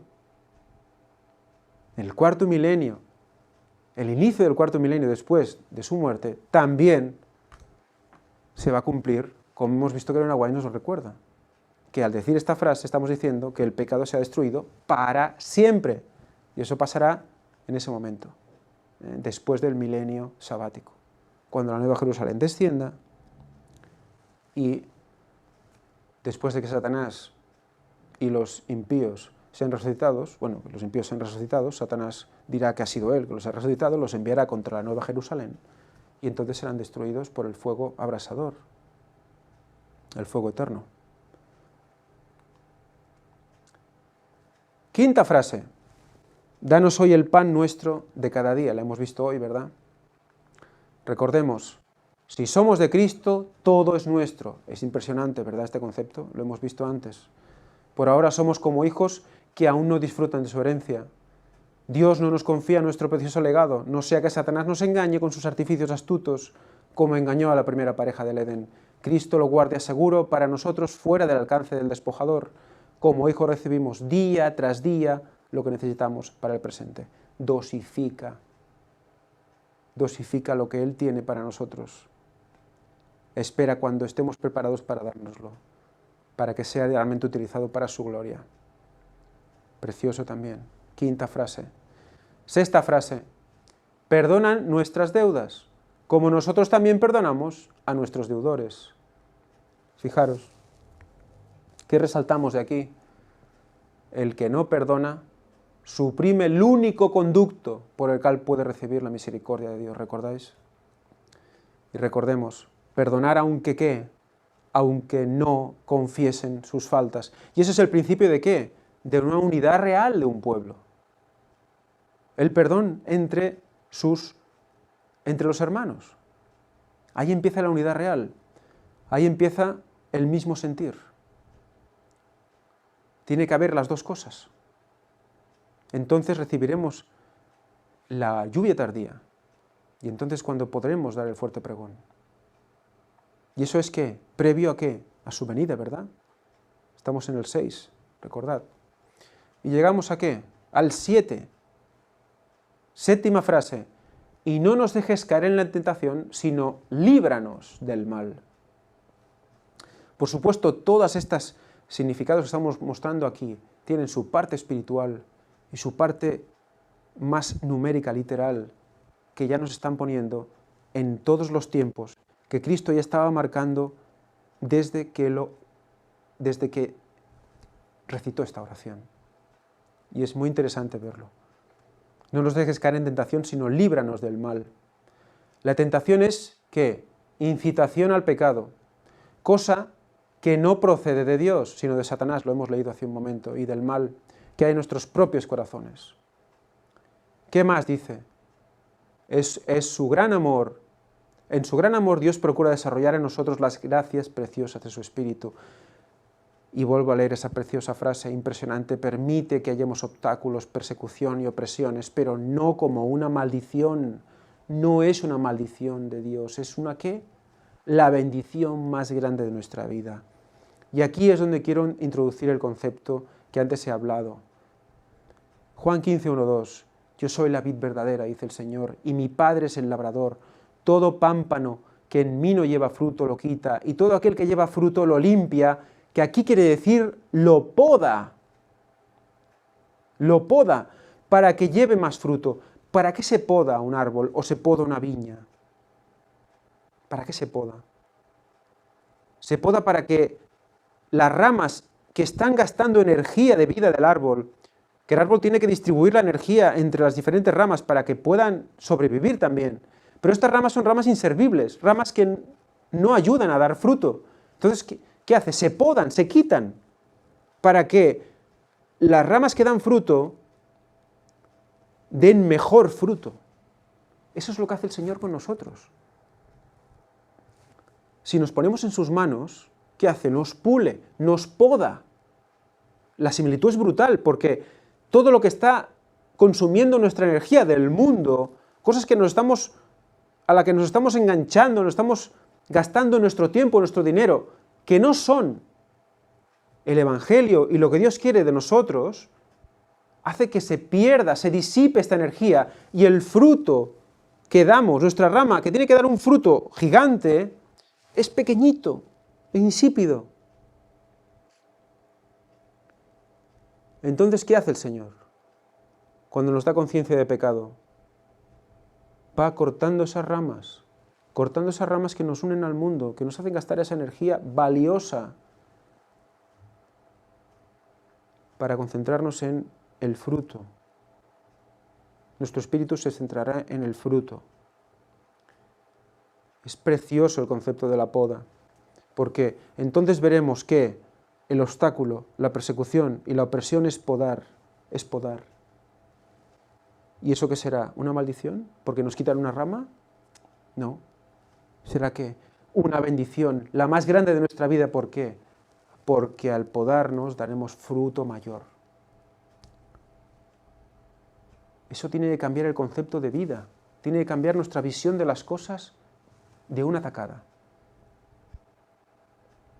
Y también he recordado aquí Juan 16, 20 al 22, para introducir un concepto que ya veremos, si Dios quiere, en otros temas. Dice: de cierto os digo, que vosotros lloraréis y os lamentaréis, y el mundo se alegrará. Vosotros os entristeceréis, pero vuestra tristeza se convertirá en gozo. La mujer, cuando da a luz, fijaros en este concepto, que os quede en el corazón, porque será un concepto muy interesante, del que vamos a sacar mucho. Hay mucho mensaje aquí. tiene dolor, porque ha llegado su hora, pero después que ha dado a luz un niño ya no se acuerda de la angustia por el gozo de que haya nacido un hombre en el mundo, un nuevo hombre. También vosotros ahora tenéis tristeza, pero os volveré a ver. Y se gozará vuestro corazón y nadie os quitará vuestro gozo. ¿De qué está hablando aquí? De esa segunda venida, os volveré a ver. Y esta tristeza, esta lucha que tenemos, esta poda que tenemos que asumir, es una lucha en definitiva también, ¿verdad? ¿Es para qué? Para ese gozo. No nos entristezcamos por las cosas del mundo, sino por las cosas de Dios. Es un concepto precioso. Porque fijaros cómo es nacer, y dice, cuando un nuevo hombre ha nacido. Cuando nace un hombre al mundo, es un hombre nuevo al mundo, ¿verdad? Fijaros a nivel espiritual qué concepto más interesante. Y como en el nacimiento, ¿qué es lo que al romper agua sale primero? Agua y luego sangre también, ¿verdad? Lo dejo ahí, para que vosotros podáis ir asumiendo conceptos. Pero hablaremos de esto más adelante, si Dios quiere, en otros temas. Y ya, por supuesto, 7. 7 que tenemos. Séptimo milenio desde la caída de Adán. Viene a por los suyos. ¿Para qué? Librarnos de todo mal, como dice la frase, ¿verdad? Esa séptima frase. Y luego además ese 7 lo podemos poner en 7.000 años desde la caída de Adán. O sea, cuando se cumple el séptimo milenio sería que el año 6000. Y cuando acaba ese séptimo milenio, cuando empieza el séptimo milenio es el año 6000, ¿verdad? Y cuando acaba en el año 6999 y luego empieza el 7000, el año 7000. Pues ese 7, que es 7000, desde la caída de Adán, todo mal es destruido para siempre. O sea que fijaros cómo en ese séptimo milenio viene Jesús, viene por los suyos, en el año 6000, desde la caída de Adán, que es el inicio del séptimo milenio, viene por los suyos, y a los 7000 años es cuando destruye a todos los impíos. Siempre hablamos desde la caída de Adán.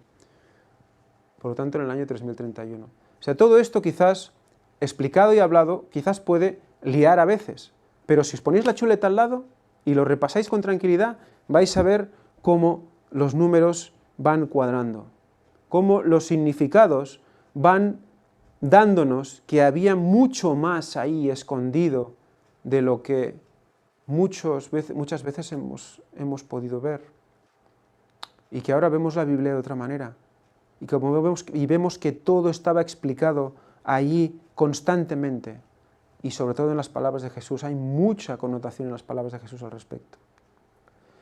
Y por último, la octava frase, esa frase que yo no recordaba cuando aprendí el Padre Nuestro. Porque tuyo es el reino, el poder y la gloria, por todos los siglos.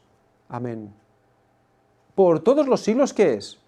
Por la eternidad, ¿verdad? ¿Qué nos decía Elena White al respecto? Decía, el poder y la gloria pertenecen a aquel cuyos grandes propósitos se irán cumpliendo sin impedimento hasta su consumación. Nada retrasa, nada adelanta, se irán cumpliendo tal cual hasta su consumación. Cuando toque, tocará. Ni retrasos ni adelantos en ese momento. Y recordemos que dijimos también, la ruina de Jerusalén será símbolo de la ruina final que abrumará al mundo. ¿Cuándo fue esa ruina en Jerusalén? 70 de la era común, ya lo hemos dicho antes, ¿no? 70, 7, séptimo milenio, ¿qué implica? Segunda venida de Cristo. Pero es que también ese 7, como hemos visto hace unos segundos, nos lleva ¿a qué? Al 7000. ¿Y el 7000 qué es? El principio del octavo milenio. Es el octavo milenio, ese año 7000. Si lo miráis en la chuleta. Por lo tanto, ¿qué? esa octava frase, que Elena White nos dice que nos hace referencia también a la ruina de Jerusalén, y que esa ruina de Jerusalén nos hace referencia ¿a qué? Al momento final, a la ruina final del mundo. También nos recuerda que esa tercera venida, la segunda venida por el 7 del séptimo milenio y la tercera venida por 7000, el octavo milenio. Por la destrucción de Jerusalén y por la frase número 8. Fijaros qué interesante, como todo está dentro del mismo mensaje. ¿Y qué más significa 8? Lo estuvimos viendo, ¿verdad?, cuando estuvimos hablando de la numerología de Dios. Padre Nuestro presenta al final, ¿qué? 8 frases. 8. 8, octavo milenio. El 8, el conjunto de las 8 frases que nos está diciendo. Que ya la eliminación definitiva del pecado, que esa oración ya es gloriando al Señor, tuyo el poder y la gloria, ¿por qué? Por todos los siglos. ¿Y el 8 qué significa? Pues curiosamente ese 8, que es un 8, ¿veis? Que es una manera de representar lo infinito constantemente, no se acaba ese 8. En la representación de infinito, si la buscáis, es que un 8, ¿verdad? Horizontal, pero es un 8 al final. Y representa infinito, eternidad. Por lo tanto, en ese octavo milenio, en esos 7000 años desde la transgresión de Adán, es cuando ¿qué? Los impíos y Satanás son quemados y empieza, y se consuma ¿qué? El reinado de Dios por los siglos de los siglos, amén, por toda la eternidad. O sea, es impresionante, creo. A mí personalmente me ha impresionado muchísimo todo lo que Jesús dijo en esa oración, cómo Elena White lo profundiza aún mucho más, y cómo ese orden y lo que Elena White dice nos lleva a ver también cómo ese orden en la explicación nos lleva a su primera venida, su segunda venida, su tercera venida y el fin de todo mal.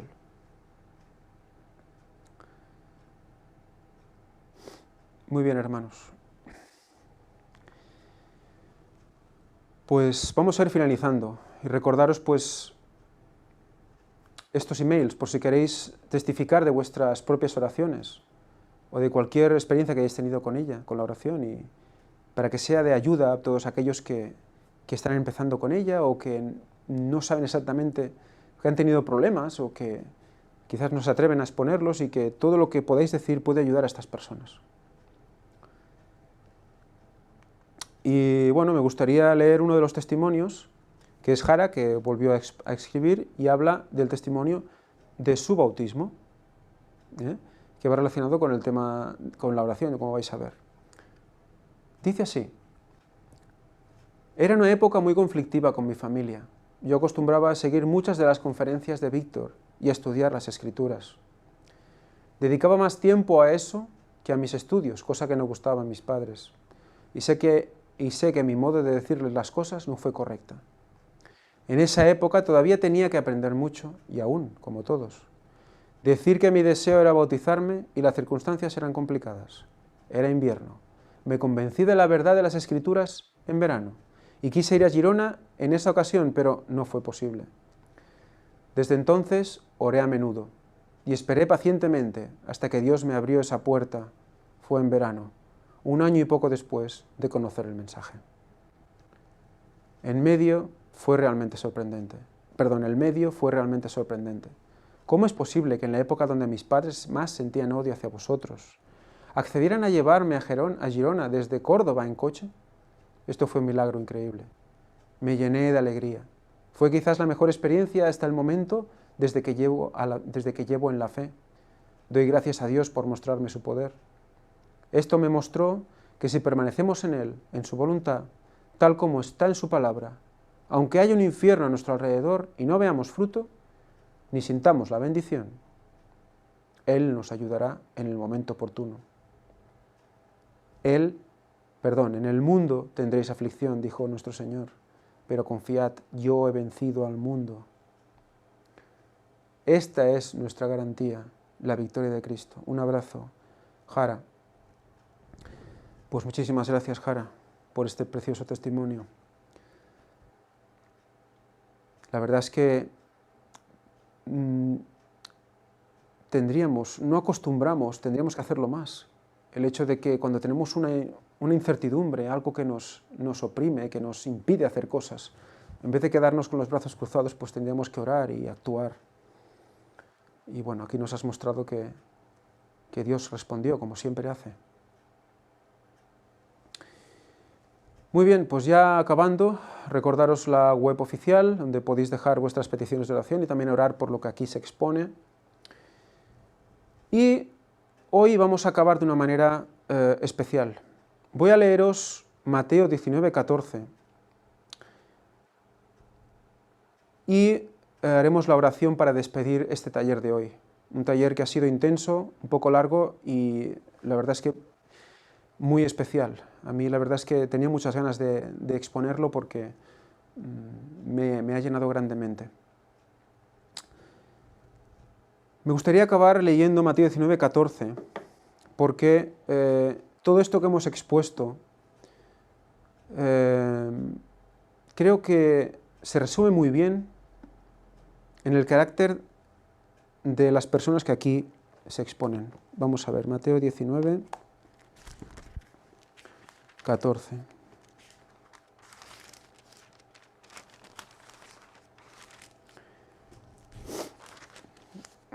Dice así: pero Jesús les dijo: dejad a los niños venir a mí. No les impidáis, porque de los que son como ellos es el reino de los cielos. De los que son como niños es el reino de los cielos. ¿Habéis visto orar a un niño? Con qué dulzura, con qué sinceridad. No son muchas palabras, pero son preciosas. Quizás no son súper elocuentes, pero son preciosas. Así debemos nosotros también presentarnos ante el Señor. Porque dice: dejad a los niños venir a mí. Ser como niños y nos dejará ir a Él. ¿Qué hará cuando regrese? Nos recogerá y nos hará venir a Él. Pues con este concepto os voy a dejar con un vídeo. Antes vamos a despedir el taller con una oración.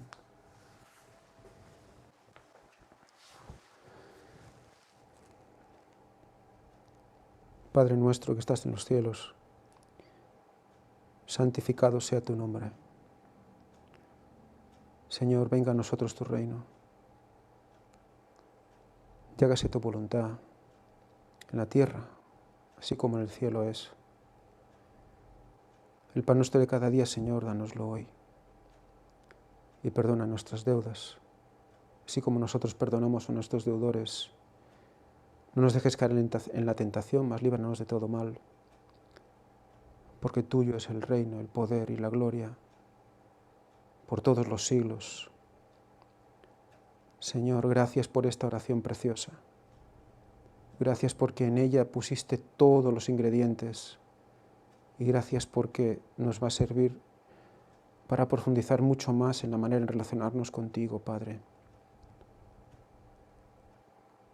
Señor, te pedimos que toda esta información llegue al mayor número de personas posible. Todos aquellos que necesiten escuchar, que abran su corazón para recibirte en tu plenitud, Señor. Te damos gracias por lo que nos has mostrado hoy. Te pedimos, Señor, bendigas a todos los que están escuchando ahora.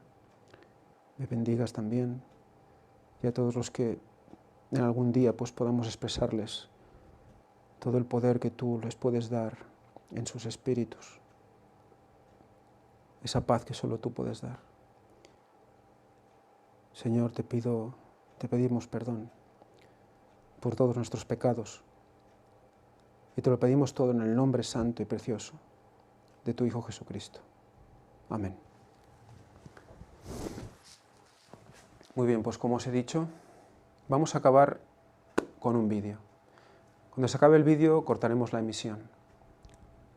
Estar atentos porque es un testimonio especial. Espero que sea de vuestro agrado.